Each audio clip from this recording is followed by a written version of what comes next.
patuloy na paghahanap ng mas malinis at mas matipid na alternatibong enerhiya. Isa sa mga inisyatibo na ginagawa po ng Department of Science and Technology sa pamagitan ng Industrial Technology Development Institute ay ang biodiesel reactor. At para mas mapalalim pa ang ating pag-unawa sa technology at kahalagahan nito sa energy innovations ng bansa, makakasama po natin ang Specialist 2 mula sa Chemicals and Energy Division ng DOST ITDI na si Engineer Reno Bia. Magandang umaga po at welcome sa Rise and Shine Pilipinas. Good morning, sir. Magandang umaga po sa lahat ng nanonood. Alright, Engineer, tell us about this biodiesel reactor. At ano po yung pangunahing layunin po nito? Opo. So, basically po, yung biodiesel reactor, isa po siyang processing system or processing unit na kino-convert po yung mga plant-based na oils into biodiesel po or renewable fuel. So, from parang natural-based po siya na diesel, yung biodiesel reactor. Okay, binuo ng DOS itong technology na ito. Paano po ito makakatulong sa mga komunidad? Opo. Sa community po, actually, yun po yung magandang deployment site ng ating biodiesel reactor kasi in terms po sa mga rural areas, may mga sa agriculture po, parang mga agriculture equipments, mga tractors, mga kahit po sa diesel generators, pwede po siya magamit sa mga LGUs. So usually pag LGU may diesel generator. Kapag sa agriculture naman po, yung mga diesel-fed na equipment po ng mga tractors nga po sa mga pangsaka, so pwede po siyang magamit doon. Pati po sa fishing, so sa mga fishing boats naman po, yung mga dimotor na bangka, so pwede rin po siya doon magamit. Okay. So malaking tulong to sa agriculture sector natin, sa mga kababayan natin, mangingisda at magsasaka. Opo, sir. It will be less costly for them? Opo, kapag used cooking oil po yung gagamitin natin na raw material, mas maganda po, less costly siya, renewable, and nakakatulong na rin po siya sa environmental factors po. Kasi yung, usually po kasi sa mga household, yung naging disposal po natin ng used cooking oil, syempre, yung iba tinatapos sa... Ayan, Ulit, dahan-dahanin lang natin, sir, yung binabanggit mo, yung gamit na mantika sa bahay, used cooking oil. Opo, tama, Okay, sir. okay. Opo. Okay. So, yung disposal po kasi noon, parang tinatapon lang sa mga drainage or minsan bumabara pa. So, kung may utilize po natin yon with the help ng mga LGUs na willing mag-adapt po ng technology, mas maganda po sana. So, parang hitting two birds in one stone. Okay, parang papakolekta sa LGU. Nga parang kasi minsan sa household, hindi mo alam kung saan mo itatapon yun. Totoo. Dahil magbabara nga eh. Okay. Currently, may mga partners na kayo dito na mga LGU na naka-onboard na with the system? Marami pong nag-i-inquire currently ngayon, pero may isa po kaming industry, hindi siya LGU, industry po na in-assist. And patapos na po siya, parang itatransfer na lang namin yung mismong mga manual, mga nung equipment, then magte-training na lang ng personnel nila. Okay na siya. So siya pa lang po yung nauna, yung pilot namin around sa area ng Rizal. Saan sa Rizal? Taga Rizal po ako. Santa Ana? Santa Ana, okay. Okay. Biodiesel reactor na yung gamit nila. Opo, using used cooking oil po. As, Okay. So ang participation ng kanilang LGU, kokolektahin ito, dadalhin sa isang para bang factory ito? Ano bang Pero industry pa lang ngayon eh, hindi pa industry LGU. po sir, hindi siya LGU. Si industry po, yung may-ari is parang may connection sa isang kitchen ba or restaurant na so okay. perfect. Opo. So yun yung Pwede. connection niya. So yung parang binibigay sa kanya ng libre or sa murang halaga yung used cooking oil.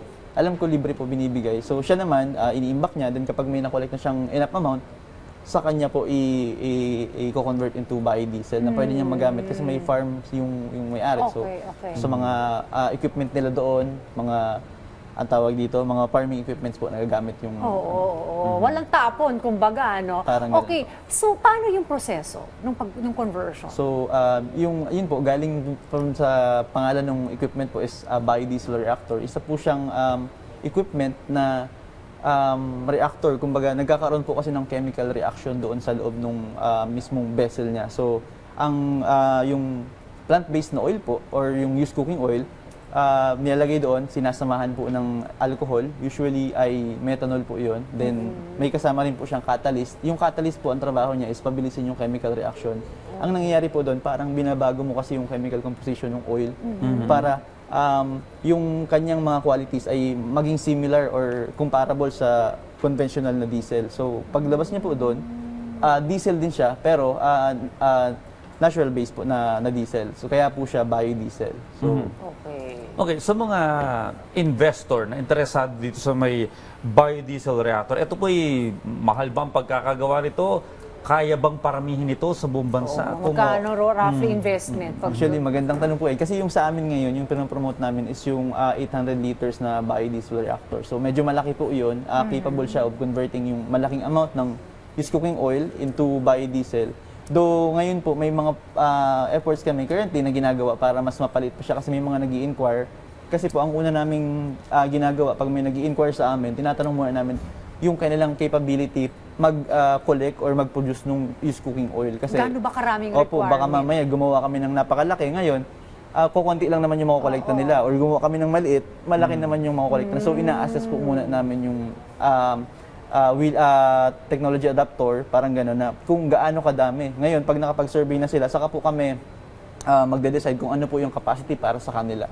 Okay. So, opo. kumbaga, available in different sizes. Ganun, Parang sir. ganun, ma'am. Pero wala pa po kaming currently na maliit. Yung malaki nga po yung meron kami sa DOST-ITDI, yung pinakita sa screen, yung parang 800 liters, isang planta po siya ng biodiesel reactor. Malaki po talaga siya. Though, kaya naman po siyang i-downscale. Yun nga po, kailangan, may mga nag-i-inquire po sa amin na LGUs ngayon. Kausap namin tungkol dito. So, Yun ang yung challenge yung mga ngolekta, no? At Tsaka, dapat espasyo, malaki ba yung requirement? Opo. Hindi Pag depende po sa capacity nga po nung doon depende. Kasi kung maliit lang naman around 100 or 200 liters, hindi po ganun kalaki. Yung sa amin kasi parang 1 tonner siya, 1 tonelada siya. Pero yung operating capacity namin around 500 to 700 liters siguro, mga ganun po. Kung mabibigyan lang ng idea diyan, yung mga kababayan natin, ang laking tulong nito kasi ako bilang tatay sa tahanan, pinoproblema ko kung sa tatapon yung mga used oil. And the same thing, yan din ang iniisip ng iba, no? Pero pwede pa walang mapakinabangan. Now, I wonder, pwede rin ba eventually, in the future, magamit ito for transport? Actually, meron po tayong Biodiesel Act na naka-implement dati. Ngayon, alam ko na-suspend siya dahil lang doon sa, yun nga po, ang tawag dito, yung biodiesel kasi natin, parang yung mga umaandar pong sasakyan sa atin dito sa Pilipinas, meron po siyang biodiesel blend. Meron po talaga tayong ginagawa dati na biniblendan natin ng biodiesel to a certain percent yung conventional na diesel. So, alam ko umabot ng parang B3 yata around. Pero nitong 2025 lang, nasuspend yung dapat magbe-B4 na tayo ngayon 2025. Parang nasuspend siya kasi yun nga po. Ang gamit kasi po doon sa biodiesel na hinahalo sa conventional na diesel is yung RBD or yung refined bleach tsaka ang tawag dito, RBD, refined dried bleach na coconut oil. Coconut oil po yung gamit. So, refined coconut oil. Ngayon, nung nag-fluctuate yung price ng coconut oil, parang ang lumalabas, mas mahal nang i-produce si biodiesel compared sa presyo ng conventional na diesel. So, parang nasuspend yung implementation noon. Pero, sa transport po, pwede po. Kailangan lang siyang ng maayos. Siguro sa ngayon, medyo mahigpit po kasi ang regulations pagdating sa transport application. Ngayon, kaya po coconut oil yung gamit natin kasi siya lang yung pumasa dun sa quality standards ng transport application. So, ayun po yung current na condition natin. So, base ba sa pag-aaral, meron bang pattern sa ibang bansa o meron bang ibang bansa o isang lugar na gumagamit nitong biodiesel reactor na naging matagumpay yung kanilang paggamit dito? Based po sa mga alam ko yung mga neighboring countries natin, Asian countries, si Indonesia, alam ko gumagamit sila ng B40. Pag sinabi po kasing, kung nabanggit ko kanina yung B3, pag sinabi yung B3 po ay biodiesel blend, 3% po yun. So, sa 97% yun ng conventional diesel, then 3% nung biodiesel. Sa Indonesia, alam ko, parang B40 na sila 40% na biodiesel na yun. Though ang ginagamit nilang raw materials doon is yung alam ko palm oil yata. So, ayun. Tayo naman, ginamit natin coconut oil kasi yun yung marami sa atin. Nung time kasi na yun, yung parang palm natin na plantation, wala pa tayong masyadong ganong kadaming palm trees dito sa Pilipinas dati. So, ayun. Coconut oil po yung gamit natin. Though, ang naging problem doon, malaki kasi ang market ng coconut oil. So, marami tayong kompetensya. Sayang parang 'di ba, marami pong mga pharmaceuticals, food application ng coconut oil. So, tapos makikiagaw pa si diesel, parang gano'n. Gano'n yung nangyari. So kaya nagmahal yung raw mats na yon. So Okay. So sa mga interested siguro na from different industries and also from LGU, how can they connect with the OST para pag-aralan itong tungkol sa biodiesel reactor by the OST? So ayun po, kung interested po sila mag-avail ng technology namin, pwede po silang mag-walk-in sa DOST ITDI Bikutan, Taguig City, or pwede rin po sila mag-email sa aming Technological Services Division, which sila yung nag-aasikaso ng mga technology transfer. So ang email po ng TST is TSD, so Tango Sierra Delta at ITDI, India Tango Delta India, at .DOST, Department of Science and Technology, .gov.ph. So yun po yung contact details namin. Okay. Alright, maraming salamat sa lahat ng information na binahagi niyo sa aming umaga. Engineer Reno Bia. Kaya, Thank you po, maraming salamat. Thank you.